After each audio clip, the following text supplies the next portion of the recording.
नमस्कार, मैं हूं तमन्ना और आप देख रहे हैं ओके क्रेडिट चैनल। दोस्तों, क्या आपको पता है कि पेट्रोल और डीजल की कीमतें कौन डिसाइड करता है?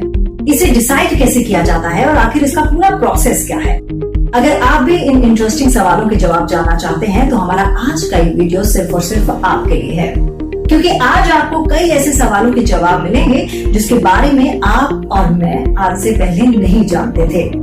जैसे कि पेट्रोल और डीजल की कीमतें जो हैं वो सरकार डिसाइड करती है, तो ऐसा बिल्कुल नहीं है। पेट्रोल और डीजल की कीमतें सरकार नहीं बल्कि पेट्रोलियम मार्केटिंग कंपनीज डिसाइड करती हैं। जैसे Hindustan petroleum, Bharat petroleum, Indian oil, ये तमाम जो पेट्रोलियम कंपनीज हैं, ये अपना रेट जो है वो पेट्रोल पंप्स को बताती हैं। उसके बाद उस रेट में टैक्स और उनकी कमीशन जोड़कर जो सम टोटल बनता है वही डिसाइड करता है कि पेट्रोल और डीजल की कीमतें आखिरकार क्या हो।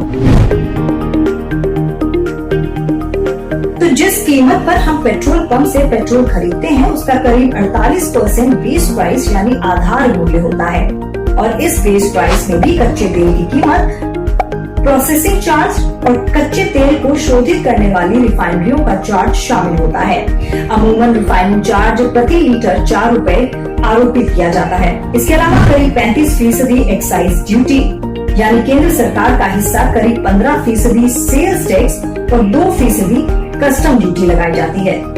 एक्साइज ड्यूटी कच्चे तेल को अलग अलग पदार्थों जैसे पेट्रोल, डीजल और केरोसिन आदि में तय करने के लिए लिया जाता है।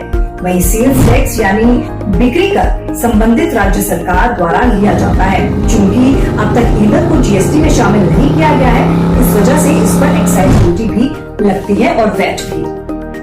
अब अगला सवाल आपके दिमाग में जो आ रहा है वो आना लाजमी है, क्योंकि अगला सवाल ये है कि अगर सब कुछ डिसाइडेड है तो हर राज्य में पेट्रोल और डीजल की कीमत अलग अलग क्यों होती है?